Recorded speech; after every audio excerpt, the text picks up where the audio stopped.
Hi students, very good morning all of you. So now in this session, intermediate first year physics, one of the model otherwise guest paper andi. So manaku again first bit lo 10 questions istaru, 2 mark question, very short question answers. So 10 to the 20, there is no choice indulo kuda manaku same maths lage. So ఇందులో మనకు 1 to 10 questions. So mathematics లాగా మనకు first question first chapter, second question second chapter ఉండదండి. మనకు 2 mark question weightage నుంచి మనకు 10 questions వస్తాయి. So అవి ర్యాండమ్గా అడుగుతాడు. సో ఇవి 1 to 10 questions. What is physics, the most important question అండి. Very simple question, compulsory question ఉంటుందండి. Next, distinguish between fundamental units and derived units, and p and q vectors given, magnitude of p plus q 500 చేయాలా. So ఇలా మనకు different types of questions అండి. ఇవి 2 mark questions మనకు ఇందులో నుంచే maximum అడుగుతాడు. సో మనకి ఇక్కడ what is Magnus effect, give the expression for the excess pressure in a soap bubble. So ఇక్కడ మనం ఓన్ వర్డ్స్లో కూడా రాయొచ్చండి. 2 మార్క్ క్వశ్చన్స్కు ఓన్ వర్డ్స్లో సింగిల్ వర్డ్ ఆన్సర్స్ ఉంటాయి, మనకు సింగిల్ సెంటెన్స్ ఆన్సర్స్ ఉంటాయి. సో ఓన్ వర్డ్స్లో కూడా మనం రాసుకోవచ్చు. What are the lower and upper fixing points in Celsius and Fahrenheit scales?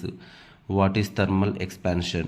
When does a real gas behave like an ideal gas? State the law of equipartition of energy. ఇవన్నీ మనకు 2 mark questions. Next 4 mark questions. So according to second bit కూడా మనకు ఎక్కడైతే మనకు 4 mark question weightage ఉంటుందో అందులో నుంచే questions అడుగుతారండి. ఆర్డర్గా అనేది ఏముండదు. సో ఇక 11th క్వశ్చన్ ఒక ప్రాబ్లం అడిగాడు. 12th question, derive an expression for the magnitude and direction of the resultant vector using a parallelogram. Parallelogram most important topic అండి అది మనకు ఆ చాప్టర్లో. Mention the methods use to decrease friction. ఇదైతే మనము 8th class schooling లెవెల్లో 8th class topic అండి. How to decrease the friction, what are the methods you can use. Distinguish between centre of mass and centre of gravity.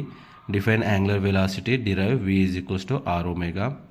What is escape velocity, obtain an expression for it. Define stress and explain the types of stress. Explain conduction, convention and radiation with example. వీటిని compare చేసుకుంటా practice చేసుకోవాలండి. Very simple questions.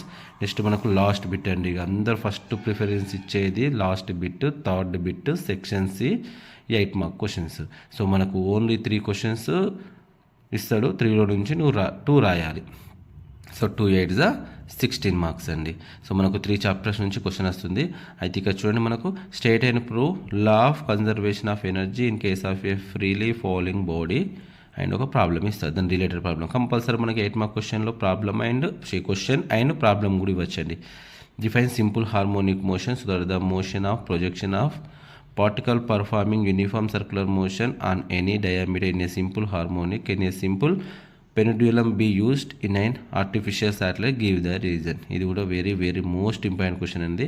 So 21, state second law of thermodynamics, how is heat engine different from a refrigerator. నా opinion అయితే ఏంటిదంటే thermodynamics, law of thermodynamics ఈ question లేకుండా question paper అయితే రాదండి. మనకు 20 and 19 ఈ 2 క్వశ్చన్స్లలో మనకు ఇంకొక క్వశ్చన్ ఛాయిస్ ఉంటుంది కావచ్చు, కానీ ఈ 20 అంటే ఇక్కడ వచ్చిన లా ఆఫ్ థర్మోడైనమిక్ క్వశ్చన్, ఈ క్వశ్చన్ లేకుండా క్వశ్చన్ పేపర్ అనేది రాదు. సో ఇదండి మనకు first year physics model or guess paper అండి. మ్యాక్సిమం నేను ఇందులో నుంచి మీకు ఒక 50% క్వశ్చన్స్ని ఎక్స్పెక్ట్ చేస్తున్నాను. So each and every question practice చేసి పెట్టుకోండి. ఓకే.